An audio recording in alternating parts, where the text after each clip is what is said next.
اس بوڑھے کی بات مجھے نہیں بھولتی جس کو میڈیا نے بڑا اچھالا. کسی نے پہچان لیا کہ یہ تو فلاں ہے, اس نے میڈیا بلا لیا. میڈیا والے آئے, کہا بزرگوں سڑک پہ بیٹھے بھیک مانگ رہے ہو, کیا ہے تمہیں, تمہاری اولاد نہیں ہے, بیٹا نہیں ہے؟ جب میڈیا والے نے پوچھا تو بزرگ کے پاس اس سوال کا جواب نہیں تھا.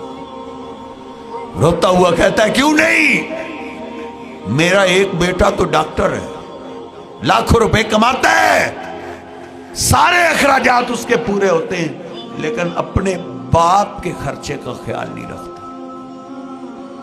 جس طرح میں اور آپ اپنے اپنے بیٹوں کو چھوڑنے جا رہے ہیں انگلش میڈیم سکول, سرکاری سکول میں نہیں, میں وہاں ڈالوں گا جہاں انگلش بولے گا. میں اس کو انگریز بنانا چاہتا ہوں, اس کو ڈاکٹر بنانا چاہتا ہوں. اس باپ نے بھی اپنے بیٹے کو ایسے ہی ڈاکٹر بنایا تھا, لیکن اس نے مسجد سے دور رکھا.